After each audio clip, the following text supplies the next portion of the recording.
Life's too short. There's so much goodness and so many interesting people and ideas and things to explore that don't miss the opportunity.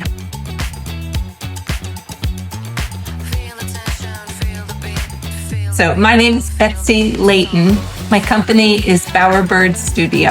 I had chosen the name Bowerbird Studio long before I had a concept for a business. And really, it came from seeing an article in the New York Times Magazine years ago about the bowerbird. And it's a bird that actually curates its items that it finds in the wild and decorates its nest in an effort to attract a mate. And I just thought, oh my gosh, that's mind-blowing. If I ever have a business, that's exactly the image I want to lead with. So I sort of think of Bowerbird Studio as an attempt to kind of curate one's home and to put things that bring comfort and beauty into the home. I grew up in a big, noisy Italian Catholic family, and I was the oldest girl and among 6 kids. And I had a pretty traditional upbringing, but I was always making things. So I think that need to just decorate I just came with it. I began my career as an art teacher in several independent schools in Baltimore.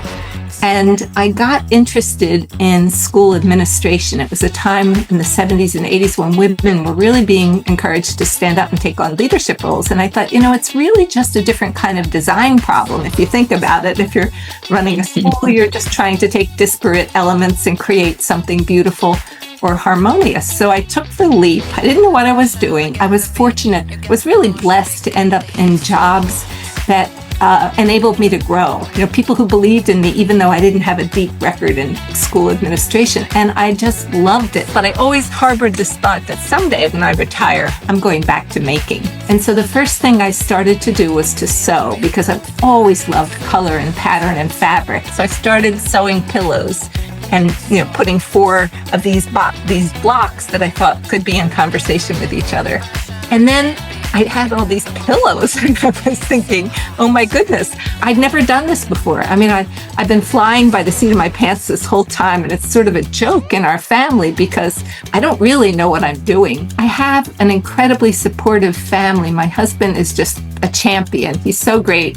I have 3 wonderful adult kids, and from the very beginning, they have been so interested in this and so supportive. I didn't really have mentors. It's kind of the reverse of that. I had a base of a family that was just so encouraging. It's just been joyful for me. I don't have a 5-year plan. I don't have a deep list of goals and things I'm trying, benchmarks and things. I just don't. Because it's really more of a love project for me and a way of just taking something that brings me joy and I hope brings other people joy and try to put it out in the world and see, if it sticks. Putting things that are beautiful to me or pleasing to me out in the world. It's sort of, I just feel like I'm trying to do my part to make the world a little bit more colorful, a little bit more patterned. And boy, if we don't need that in today's world, life's too short. There's so much goodness and so many interesting people and ideas and things to explore that don't miss the opportunity. There's so much out there, so much waiting to be learned and applied. And it's a big, colorful world.